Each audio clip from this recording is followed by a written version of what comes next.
राधे राधे गुरुजी। गुरुजी को कोटि कोटि प्रणाम। प्रणाम भैया। मैं ये पूछना चाहता गुरुजी, लड़का या लड़की शादी करने के टाइम उसकी गुण मिलन देखना जरूरी है क्या, और उसकी जो पत्रिका है वो भी देखना जरूरी है क्या? कभी लड़का और लड़की दोनों के पसंद हो और दोनों का ही परिवार अच्छा है, पर लेकिन ब्राह्मण देवता ने बताया कि गुण मिलन हो नहीं रहा, तो उस टाइम क्या करना चाहिए? कृपया मार्गदर्शन बताइए। इतना बढ़िया प्रश्न है। पूरा समाज इस उलझन में उलझा हुआ है। विवाह के समय जन्म तारीख, जन्म कुंडली आदि मिलाने का विधान ज्योतिष के अनुसार है। जो लोग ज्योतिष पर विश्वास करते हैं उनको ज्योतिष विज्ञान का लाभ लेना चाहिए, पत्रिका मिलानी चाहिए, गुण मिलाने चाहिए। पर इसका जो दूसरा पक्ष है वो ये है कि आज से 100 साल पहले, 200 साल पहले ज्योतिष का प्रचार प्रसार रुक गया, सब लोग अनपढ़ हो गए।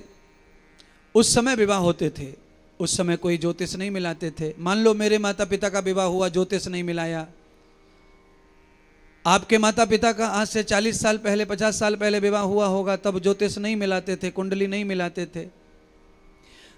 तो उनका जो जीवन था वो संस्कारों से भरा हुआ था, मर्यादा से भरा हुआ था, इसीलिए उनके जीवन में कभी कोई इस तरह का विवाद नहीं खड़ा हुआ और सहजता से बाल गोपाल पैदा हुए, संसार हो गया, हम आज यहां तक पहुंच गए। पूरी दुनिया में अगर हम देखें विवाह पद्धति को, तो पूरी दुनिया में जो है ज्योतिष का कोई स्थान नहीं है। क्रिश्चियन कम्युनिटी में ज्योतिष का कोई स्थान नहीं है, इस्लाम में कोई स्थान नहीं है। ज्यादा संख्या उनकी है दुनिया में, वो ज्योतिष पर गुणवत्ता नहीं मिलाते हैं, गुण नहीं मिलाते हैं। वो परिवार का विचारधारा मिलाते हैं और लड़की को लड़के को मिलाते हैं, उनकी विचारधारा मिलाते हैं। उनका जो आचार्य होता है वह आशीर्वाद देता है और उनका गृहस्थ प्रारंभ हो जाता विवाह के बाद। तो हमारे यहां आचार्यों से सलाह लेने की परंपरा तो पहले से ही है। आप ये तो जानते होंगे कि भगवान श्री राम का विवाह सीता जी से हुआ तो स्वयंवर में हुआ था। यहां तो पत्रिका का कोई विषय आया ही नहीं है। अगर द्रौपदी का विवाह हुआ है तो वो भी स्वयंवर के थ्रू हुआ था, वहां भी कुछ पत्रिका का विषय नहीं आया है। और जहां पत्रिका का विषय है, मैंने कहा कि जो लोग विश्वास करते हैं तो वो खूब देखें, और जो लोग पत्रिका रूपी विज्ञान पर विश्वास नहीं करते हैं उनको किसी प्रकार की चिंता करने की जरूरत नहीं है। उनके जीवन में भी ज्योतिष का कोई प्रभाव या कुंडली में कोई नहीं देखा तो कुछ प्रभाव हो जाएगा। जो होनी है, कर्म लिखी, जो विधि लिखी है, वो ज्योतिष देख के भी होगी और बिना ज्योतिष के भी वो होनी, वो विधि पूरी होगी, उसमें टालम टूलम नहीं होगा।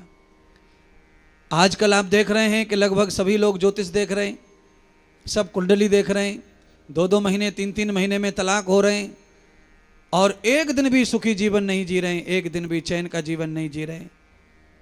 तो इसीलिए ज्योतिष का जो ज्ञान होता है वो 100% फिक्स नहीं है, परमानेंट उसे हम सही नहीं कह सकते। हाँ, इतना है कि ज्योतिष का गणित किसी आचार्य का बैठ जाए तो अनुमानित ज्ञान सक्सेस हो जाता है, अनुमानित हो जाता है।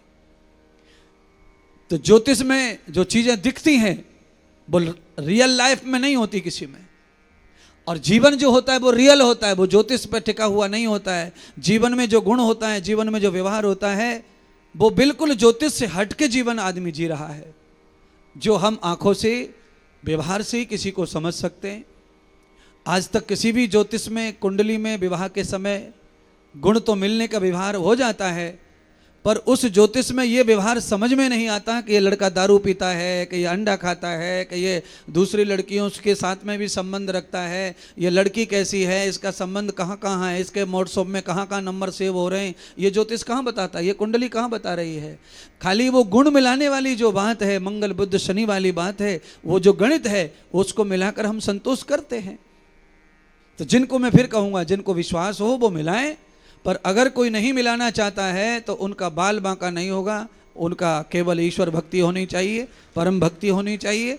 परमात्मा के साथ में जिसकी दिनचर्या जुड़ी है उसको किसी भी पत्र का कुंडली की जरूरत नहीं है, और ना ही उसे किसी से भविष्य दिखाने की जरूरत है। उसका भविष्य तो उज्जवल ही उज्जवल है, जिसके साथ राम है। जिस पर कृपा राम की होई, ता पे कृपा करे सब कोई। धन्यवाद।